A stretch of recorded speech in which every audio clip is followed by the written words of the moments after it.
ನಮಸ್ಕಾರ ಸ್ನೇಹಿತರೆ. ಮಾರ್ಚ್ 8ರಂದು ನವಪಂಚಮ ಯೋಗ. ಈ 3 ರಾಶಿಯವರ ಬದುಕು ಬಂಗಾರವಾಗಲಿದೆ. ಹೌದು, ಮಾರ್ಚ್ 8ರಂದು ಸೂರ್ಯ ಮತ್ತು ಮಂಗಳನಿಂದಾಗಿ ನವಪಂಚಮ ಯೋಗವು ರೂಪುಗೊಳ್ಳಲಿದ್ದು, ಇದರಿಂದಾಗಿ 3 ರಾಶಿಗೆ ಸೇರಿದ ಜನರ ಜೀವನದ ಮೇಲೆ ಸಕಾರಾತ್ಮಕ ಪ್ರಭಾವ ಬೀರಲಿದೆ. ಆ ಅದೃಷ್ಟಶಾಲಿ ರಾಶಿಗಳ ಬಗ್ಗೆ ತಿಳಿಯೋಣ. ಜ್ಯೋತಿಷ್ಯ ಶಾಸ್ತ್ರದ ಪ್ರಕಾರ 2025ರ ಮಾರ್ಚ್ 8ರಂದು 10:40ಕ್ಕೆ ಸೂರ್ಯ ಮತ್ತು ಮಂಗಳನಿಂದ ನವಪಂಚಮ ಯೋಗದ ನಿರ್ಮಾಣವಾಗಲಿದೆ. ಇದಕ್ಕೆ ಜ್ಯೋತಿಷ್ಯದಲ್ಲಿ ಹೆಚ್ಚಿನ ಮಹತ್ವವನ್ನು ನೀಡಲಾಗಿದೆ. ಈ ಯೋಗವು 2 ಗ್ರಹಗಳು ಪರಸ್ಪರ 120 ಡಿಗ್ರಿಯಲ್ಲಿ ಚಲಿಸುವುದು. ಆ ಸಂದರ್ಭದಲ್ಲಿ ನವಪಂಚಮ ಯೋಗ ರೂಪುಗೊಳ್ಳಲಿದೆ.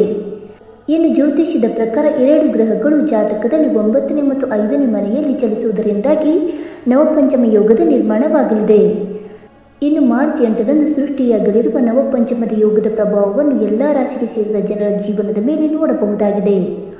ಆದರೆ 3 ರಾಶಿಗೆ ಸೇರಿದ ಜನರು ಶಿಕ್ಷಣ, ವೃತ್ತಿಜೀವನ, ವ್ಯಾಪಾರ, ವ್ಯವಹಾರ, ಸಂಬಂಧ, ಕೆಲಸ, ಕುಟುಂಬ ಮತ್ತು ವೈವಾಹಿಕ ಜೀವನ ಮತ್ತು ಪ್ರೀತಿಯ ಜೀವನ ಹೀಗೆ ಎಲ್ಲ ಕ್ಷೇತ್ರದ ಮೇಲೆಯೂ ಸಕಾರಾತ್ಮಕ ಪ್ರಭಾವವನ್ನು ನೋಡಬಹುದಾಗಿದೆ.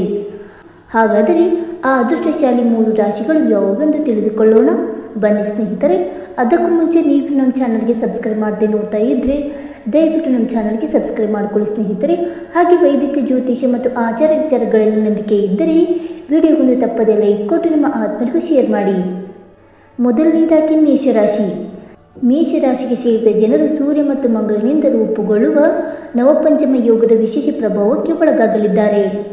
ಮಂಗಳ ಗ್ರಹವು ಮೇಷರಾಶಿಯ ಅಧಿಪತಿಯಾಗಿದೆ ಮತ್ತು ಈ ರಾಶಿಗೆ ಸೇರಿದ ಜನರಿಗೆ ಅತ್ಯಂತ ಶುಭ ಮತ್ತು ಲಾಭದಾಯಕ ಫಲಿತಾಂಶವನ್ನು ನೀಡಲಿದೆ ಮತ್ತು ವಿದ್ಯಾರ್ಥಿಗಳು ತಮ್ಮ ಶಿಕ್ಷಣ ಕ್ಷೇತ್ರದಲ್ಲಿ ಅತ್ಯುತ್ತಮವಾದ ಫಲಿತಾಂಶವನ್ನು ಪಡೆಯುವರು. ಜೊತೆಗೆ ಇವರ ಕಠಿಣ ಪರಿಶ್ರಮಕ್ಕೆ ಉತ್ತಮ ಅಂಕದ ಪ್ರಾಪ್ತಿಯಾಗಲಿದೆ ಮತ್ತು ವೃತ್ತಿ ಜೀವನಕ್ಕೆ ಸಂಬಂಧಿಸಿದಂತೆ ನಿಮಗೆ ಪ್ರಗತಿಯನ್ನು ಪಡೆಯಲು ಉತ್ತಮ ಅವಕಾಶ ದೊರಕುವುದು ಮತ್ತು ಕೆಲಸವನ್ನು ಮಾಡುವ ಜನರು ತಮ್ಮ ಕೆಲಸಕ್ಕೆ ಸಂಬಂಧಿಸಿದಂತೆ ಹೆಚ್ಚಿನ ಜವಾಬ್ದಾರಿ ಲಭಿಸುವುದು.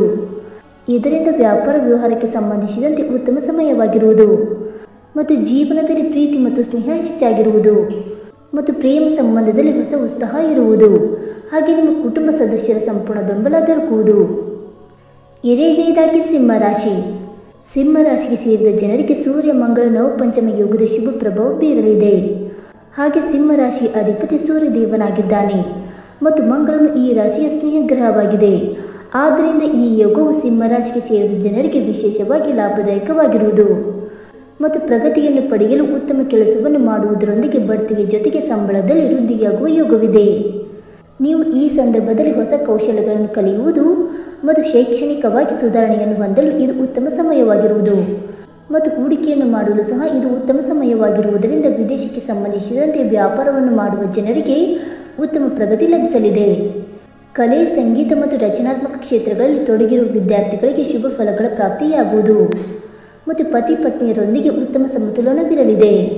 ಹಾಗೆ ಪ್ರೇಮ ಸಂಬಂಧದಲ್ಲಿ ಹೊಸ ಉತ್ಸಾಹವಿರುವುದು ಮತ್ತು ಪ್ರೇಮ ಸಂಬಂಧಕ್ಕೆ ಸಂಬಂಧಿಸಿದಂತೆ ಈ ಸಮಯದಲ್ಲಿ ಸಂತೋಷ ಲಭಿಸುವುದು ಮತ್ತು ಈ ಸಮಯದಲ್ಲಿ ದೀರ್ಘಕಾಲದಿಂದ ಬಾಕಿ ಇರುವ ಕಾರ್ಯಗಳು ಸಹ ಪೂರ್ಣಗೊಳ್ಳುತ್ತವೆ ಮತ್ತು ನೀವು ಕುಟುಂಬದೊಂದಿಗೆ ಪ್ರಯಾಣಿಸುವಿರಿ.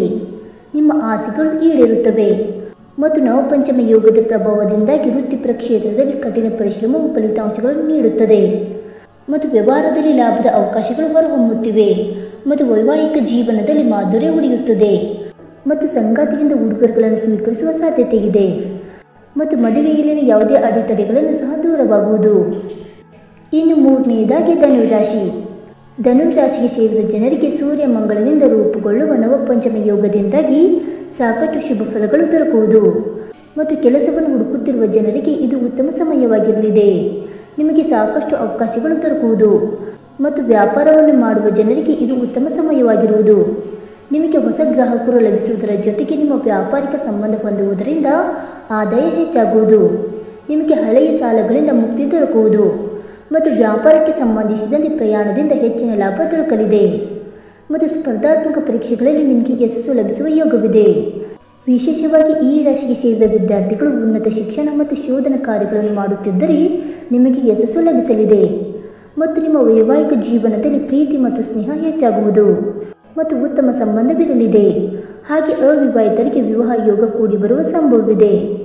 ನಿಮಗೆ ಕುಟುಂಬ ಸಮಾರಂಭದಲ್ಲಿ ಅಥವಾ ಉತ್ಸಾಹದಲ್ಲಿ ಭಾಗವಹಿಸುವುದರಿಂದ ಸಂತೋಷವನ್ನು ಹೊಂದುವಿರಿ. ಮತ್ತು ಈ ಸಮಯದಲ್ಲಿ ನಿಮಗೆ ಕುಟುಂಬ ಸದಸ್ಯರ ಸಂಪೂರ್ಣ ಬೆಂಬಲ ಲಭಿಸಲಿದೆ. ಸ್ನೇಹಿತರೆ, ಇಲ್ಲಿ ಹೇಳಿರುವ 3 ರಾಶಿಗಳಾದ ಮೇಷರಾಶಿ, ಸಿಂಹರಾಶಿ ಮತ್ತು ಧನುರಾಶಿಗೆ ಸೇರಿದ ಜನರಲ್ಲಿ ನಿಮ್ಮ ರಾಶಿಯು ಒಂದಾಗಿದ್ದರೆ ಮಾರ್ಚ್ 8ರಿಂದ ನಿಮ್ಮ ಜೀವನದಲ್ಲಿ ಸಂತೋಷ ಸಮೃದ್ಧಿ ಹೆಚ್ಚಾಗುವುದರೊಂದಿಗೆ ಧನ ಸಂಪತ್ತಿಗೆ ಯಾವುದೇ ಕೊರತೆ ಇರುವುದಿಲ್ಲ.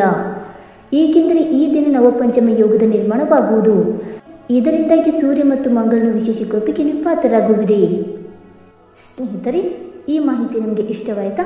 ಇಷ್ಟವಾಗಿದ್ದರೆ ವಿಡಿಯೋಗೊಂದು ಲೈಕ್ ಮಾಡಿ, ಶೇರ್ ಮಾಡಿ. ಹಾಗೆ ನಿಮ್ಮ ಅನಿಸಿಕೆ ಮತ್ತು ಅಭಿಪ್ರಾಯಗಳನ್ನು ತಪ್ಪದೆ ಕಮೆಂಟ್ ಮೂಲಕ ತಿಳಿಸಿ. ಸ್ನೇಹಿತರೆ, ವಿಡಿಯೋ ನೋಡಿದ್ದಕ್ಕಾಗಿ ಧನ್ಯವಾದಗಳು. Thank you so much.